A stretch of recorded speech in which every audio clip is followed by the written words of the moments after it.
Assalomu alaykum, hurmatli pensionerlar, ularning farzandlari va yaqinlari. Bugungi ma'lumot juda muhim. 20 sentyabrdan pensionerlar bo'yicha tekshiruvlar, hujjatlarni aniqlashtirish, pensiya to'lovlarida xatolik bor yo'qligini ko'rish, ayrim holatlarda esa pensiyani qayta hisoblash yoki to'lovni vaqtincha to'xtatish masalalari ko'tarilmoqda. Bu xabar ayniqsa yoshi katta ota-onasi bor oilalar, nogironlik pensiyasi oluvchilar, boquvchisini yo'qotganlik pensiyasi oluvchilar, boshqa viloyatda yoki chet elda yashab turgan pensionerlar uchun juda dolzarb. Men sizga vayma qilish uchun emas, balki oldindan tayyor bo'lishingiz uchun tushuntiryapman. Chunki ko'p hollarda muammo pensionerning aybi bilan emas, oddiy hujjat yetishmasligi, eski ma'lumot yangilanmagani, bank kartasi ishlamay qolgani yoki yashash joyi o'zgargani sababli chiqadi. Iltimos, hoziroq kanalga obuna bo'ling, videoga like bosing va bu ma'lumotni ota-onangizga, qo'ni-qo'shnilarga, qarindoshlarga yuboring. Bir odam vaqtida bilsa, pensiyasi to'xtab qolishining oldini olishi mumkin. Avval pensiya tizimida ko'p ishlar, qog'oz hujjatlar, mahalla ma'lumotnomasi, korxonalardan olingan arxiv ma'lumotlari, tuman pensiya bo'limlaridagi shaxsiy yig'majilar orqali yuritilardi. Pensioner bir marta pensiyaga chiqqandan keyin ko'p hollarda yillar davomida faqat pulini olib yurardi. Agar ish staji noto'g'ri kiritilgan bo'lsa, familiya o'zgargan bo'lsa, pasport yangilangan bo'lsa yoki bank rekviziti almashgan bo'lsa, bu ma'lumotlar bazada vaqtida yangilanmay qolishi mumkin edi. Hozir esa tizim raqamlashtirilmoqda. Pensiya jamg'armasi, banklar, soliq organlari, bandlik ma'lumotlari, FDGO, migratsiya, nogironlik bo'yicha tibbiy ijtimoiy ekspertiza ma'lumotlari o'zaro solishtiriladi. Ya'ni endi faqat pensioner pulini yebdimi degan savol emas, balki pensionerning huquqi saqlanib turibdimi?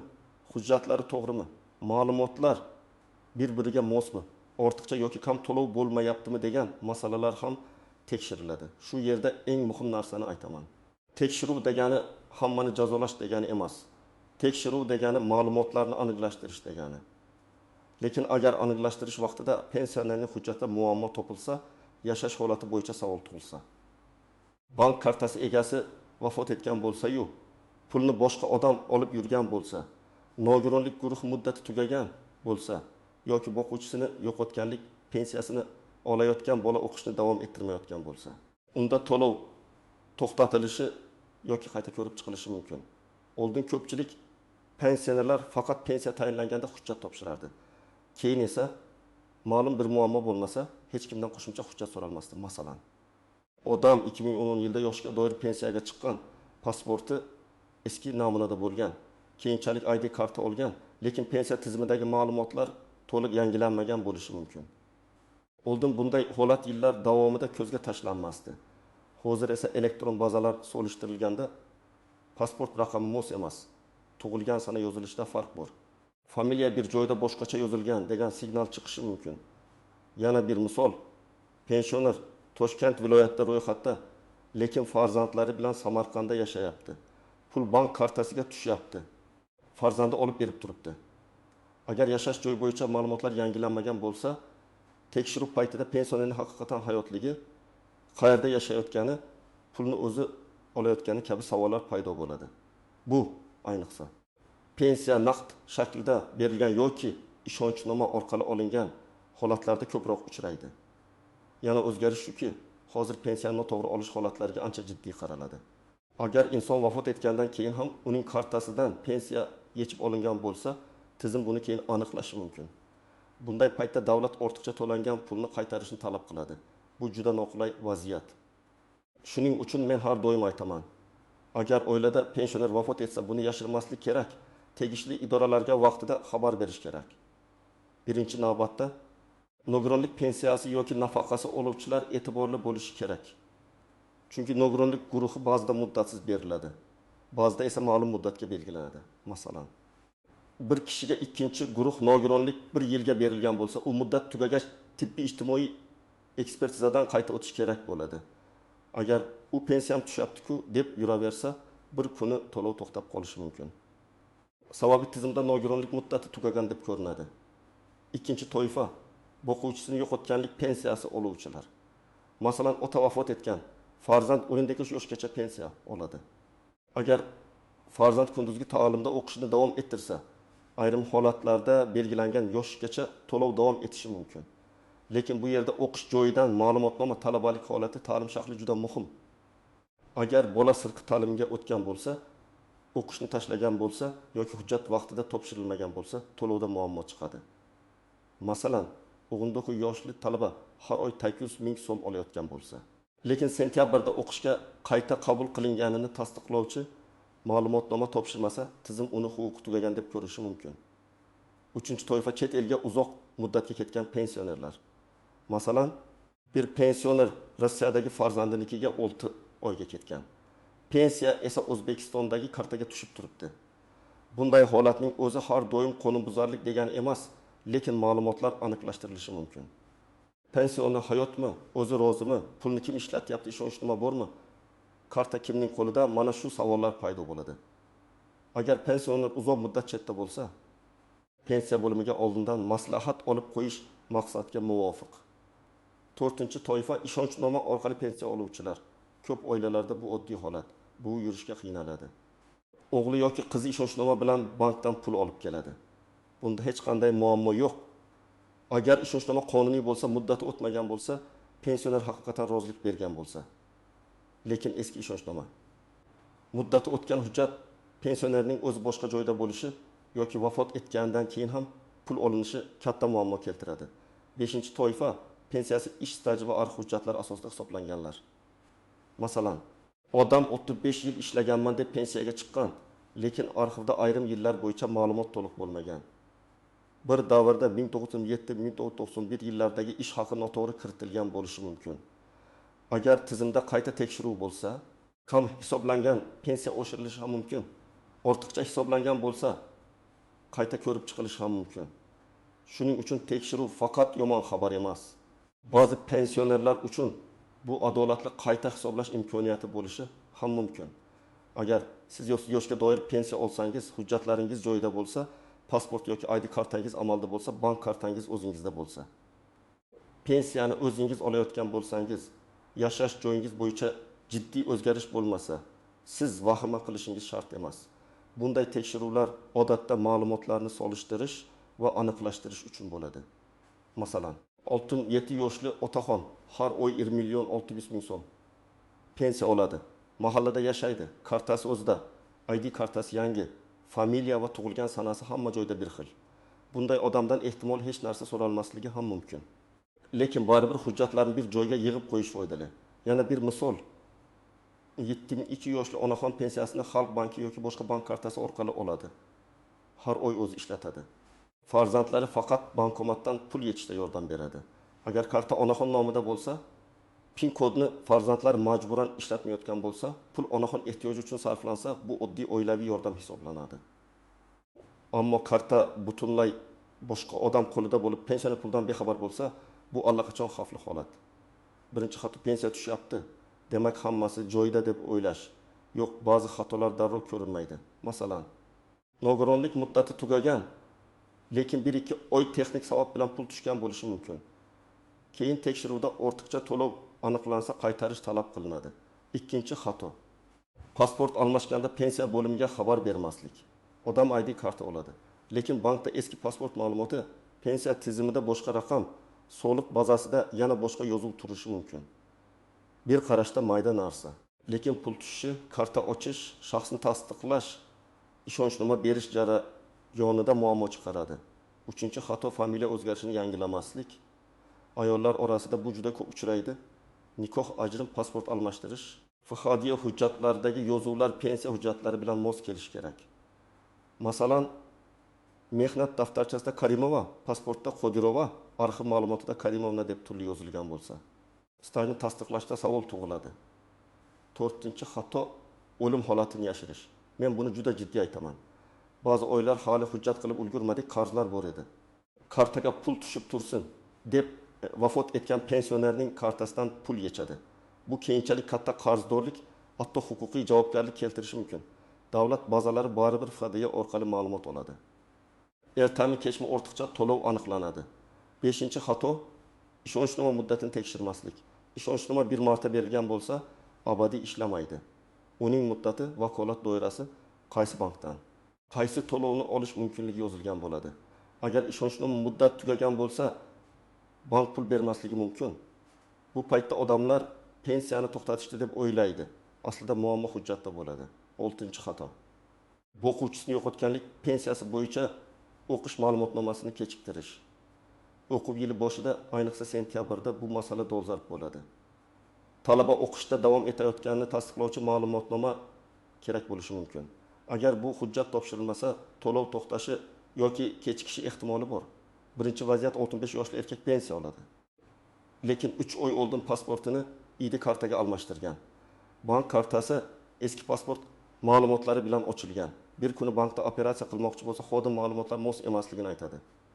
Pensioner menga tekshirib tushdi deb qo'rqadi. Aslida yechim oddiy. ID karta bilan bankka boradi. Ma'lumotlarni yangilaydi. Kerak bo'lsa pensiya bo'limiga ham xabar beradi. Ikkinchi vaziyat. 58 yoshli ayol nogironlik pensiyasi oladi. Unga nogironlik guruhi 2023 yil sentyabrgacha berilgan. U davolanish bilan ovora bo'lib, qayta ko'rikdan o'tishni unutgan. Oktabrda pensiya tushmaydi. Sababi pensiya bekor qilingani emas, huquqni tasdiqlovchi tibbiy ma'lumot muddati tugagan. U tibbiy ijtimoiy ekspertizaga murojaat qiladi. Hujjatlar tasdiqlansa, to'lov qayta tiklanishi mumkin. Lekin kechikish va asabiylashish bo'ladi. Uchinchi vaziyat. 20 yoshli talaba otasidan o'quvchisini yo'qotganlik pensiyasi oladi. U birinchi kursni tugatib, ikkinchi kursga o'tdi. Lekin sentyabrda o'qish joyidan ma'lumotnoma olmadi. Tizimda uning bo'limdagi yoshdan oshgani ko'rinadi. O'qishi tasdiqlanmagani uchun savol tug'iladi. Natijada to'lov vaqtincha to'xtashi mumkin. Agar u vaqtida dekanatdan yoki universitetdan ma'lumotnoma olib topshirsa, muammo ancha kamayadi. 4-vaziyat. Yetim 6 yoshli buvining kartasi nabirasida. Nabira har oy pul yechadi, lekin bu qishloqda, nabira shaharda. Agar bu rozi bo'lsa ham, rasmiy ishonchnoma bo'lmasa, savol tug'ilishi mumkin. Chunki karta shaxsiy moliyaviy vosita. Eng to'g'ri yo'l. Bu notarius orqali ishonchnoma beradi yoki bankdagi qonuniy tartibda vakil belgilaydi. Shunda hech kim pulni noqonuniy olyapti deb da'vo qila olmaydi. 5-vaziyat. Pensionerning pensiyasi kam hisoblangan bo'lishi mumkin. Masalan, u 3 yil ishlagan, lekin pensiya tayinlashda 5 yillik ish staji arxividan topilmagani uchun hisobga olinmagan. Keyin arxiv hujjati topildi. Bunday odam tekshiruvdan qo'rqmasin, aksincha pensiya bo'limiga murojaat qilib, qayta hisoblashni so'rashi mumkin. Agar hujjatlar tasdiqlansa, pensiya miqdori o'shish ehtimoli bor. Har bir pensiyalarning vaziyati alohida ko'riladi. Masalan, yoshi bo'yicha pensiya oluvchi odam ishlayotgan bo'lsa, bu har doim pensiya to'xtaydi degani emas. Lekin ayrim nafaqa turlarida daromad, bandlik holati yoki boshqa shartlar ahamiyatli bo'lishi mumkin. Shuning uchun qo'shnim ishlasa ham pensiya olyapti. Demak, men ham olaveraman degan taqqoslash doim to'g'ri emas. Yana bir nozik jihat, yashash joyi va ro'yxat. Odam bir joyda ro'yxatda turib, boshqa joyda yashashi mumkin. Bu hayotda ko'p uchraydi. Lekin rasmiy xatlar, chaqiruvlar, tekshiruv xabarlari ro'yxatdagi manzilga borishi mumkin. Pensioner esa buni bilmay qoladi. Keyin menga hech kim aytmadi deydi. Shuning uchun agar ota-onangiz boshqa manzilda yashayotgan bo'lsa, telefon raqamlari, bank ma'lumotlari va aloqa manzillari yangilanganiga ishonch hosil qiling. Bank kartasi masalasida ham ehtiyot bo'lish kerak. Karta muddati tugasa, pul tushishi mumkin, lekin yechishda muammo bo'ladi. Ba'zi pensionerlar pensiyamni kesishdi deb o'ylaydi. Aslida karta muddati tugagan bo'ladi. Bankka borib yangi karta olish kerak. Agar pensioner yura olmasa, bankning masofaviy xizmatlari yoki ishonchnoma tartibini so'rash kerak. Nogironligi bo'lgan shaxslar bo'yicha yana bir masala, tibbiy hujjatlar. Ambulator karta, shifokor xulosasi, tekshiruv natijalari, reabilitatsiya tavsiyalari yo'qolib qolmasin. Qayta ko'rikda men kasalman-ku, hammaga ma'lum degan gap yetarli bo'lmaydi. Hujjat kerak. Hujjat bo'lmasa, jarayon cho'ziladi. Birinchi qadam hujjatlarni tekshiring. Pensionerning ID kartasi yoki pasporti, pensiya guvohnomasi bo'lsa, u bank kartasi, telefon raqami, yashash manzili, ishonchnoma bo'lsa, uning nusxasi bir joyda tursin. Farzandlar ota-onasiga yordam berib, hujjatlar muddati o'tmaganini ko'rsin. Ikkinchi qadam, bank ma'lumotlarini yangilang. Agar pasport almashgan bo'lsangiz, bankka boring va shaxsiy ma'lumotlarni yangilating. Karta muddati qachon tugashini tekshiring. SMS xabarnoma ulanganmi? Telefon raqami Pensionerning o'z nomidami yoki ishonchli qarindoshdami? Shuni aniqlang. 3-qadam pensiya bo'limi bilan aloqani yo'lga qo'ying. Agar pensiya miqdorida tushunarsiz kamayish bo'lsa, to'lov kechiksa yoki hujjat bo'yicha savol bo'lsa, tuman yoki shahar pensiya jamg'armasi bo'limiga murojaat qiling. Og'zaki gap bilan cheklanib qolmang. Kerak bo'lsa yozma ariza bering. Arizada F ishi, tug'ilgan sana, pasport yoki ID ma'lumotlari, telefon raqami, manzil, muammo mazmuni aniq yozilsin. Masalan, menga tayinlangan pensiya to'lovi 2024 yil sentyabr oyida kelib tushmadi. Sababini tushuntirib berishingizni va zarur bo'lsa to'lovni tiklash choralarini ko'rishingizni so'rayman deb yozish mumkin. 4-qadam, o'quvchini yo'qotganlik pensiyasi bo'lsa, o'qish ma'lumotnomasini tayyorlang. Talaba kunduzgi ta'limda o'qiyotganini tasdiqlovchi hujjatni o'quv yilining boshida oling. Unda talabaning F kursi ta'lim shakli, o'qish muddati, muassasa muhri va mas'ul shaxs imzosi bo'lishi kerak. 5-qadam. Nogironlik bo'yicha muddatlarni tekshiring. Tibbiy ijtimoiy ekspertiza xulosasida guruh qachongacha berilgani yoziladi. Shu sanani kalendarga belgilab qo'ying. Muddat tugashiga yaqin shifokorga murojaat qiling. Kerakli tekshiruvlardan o'ting, hujjatlarni oldindan tayyorlang. Oxirgi kunga qoldirmang. 6-qadam. Ishonchnoma bilan pul olinsa, uni qonuniy qiling. Notariusga murojaat qiling. Ishonchnomada pensiya yoki bankdagi pul mablag'larini olish vakolati aniq ko'rsatilgan bo'lsin. Muddati tugaganda yangilang. Pensionerning roziligi bo'lmasa, uning kartasidan pul yechmang. Bu oilaviy masala bo'lib ko'rinsa ham qonun oldida muammo bo'lishi mumkin. 7-qadam, vafot holatida vaqtida xabar bering. Oilada shunday og'ir holat bo'lsa, avvalo ifodaya orqali o'lim guvohnomasi rasmiylashtiriladi. Keyin pensiya to'lovlari bo'yicha tegishli idoraga murojaat qilinadi. Kartaga keyin tushgan pulni ishlatib yubormang. Bu pul keyinchalik qaytarilishi talab qilinishi mumkin.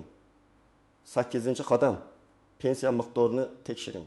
Agar sizda eski mehnat daftarchasi, arxiv ma'lumotnomasi, ish haqi to'g'risidagi hujjatlar bo'lsa, ularni saqlang. Pensiyangiz juda kam deb hisoblasangiz, qayta hisoblab berish haqida ariza yozishingiz mumkin. Ayniqsa ilgari hisobga olinmagan staj yillari topilgan bo'lsa, bu muhim. Eng avvalo yashash joyingizdagi pensiya jamg'armasi bo'limiga murojaat qilasiz. Agar bank kartasi, pul yechish, karta muddati, PIN kod, SMS xabarnoma bo'yicha muammo bo'lsa, bank filialiga borasiz. Agar pasport yoki ID karta ma'lumotida xato bo'lsa, migratsiya va fuqarolikni rasmiylashtirish bo'limlari orqali to'g'rilanadi. Agar tug'ilgan sana, familiya, nikoh yoki o'lim guvohnomasida muammo bo'lsa, FHDG organiga murojaat qilinadi. Agar nogironlik bo'yicha masala bo'lsa, shifokor va tibbiy ijtimoiy ekspertiza yo'nalishi orqali hal qilinadi. Agar talabalik bo'yicha bo'lsa, o'qish joyi ma'lumotnoma beradi. Men tavsiya qiladigan eng to'g'ri yo'l, muammoni bir joydan ikkinchi joyga og'zaki qo'yib yurmasdan, har bir idoraga aniq savol bilan boring. Masalan, bankka borsangiz, mening kartam faolmi? Pasport ma'lumotlarim yangilanganmi? Pensiya tushumida cheklov bormi deb so'rang. Pensiya bo'limiga borsangiz, mening pensiya to'lovimda to'xtatish sababi bormi? Hujjatlarim to'liqmi? Qo'shimcha ma'lumotnoma kerakmi? deb so'rang.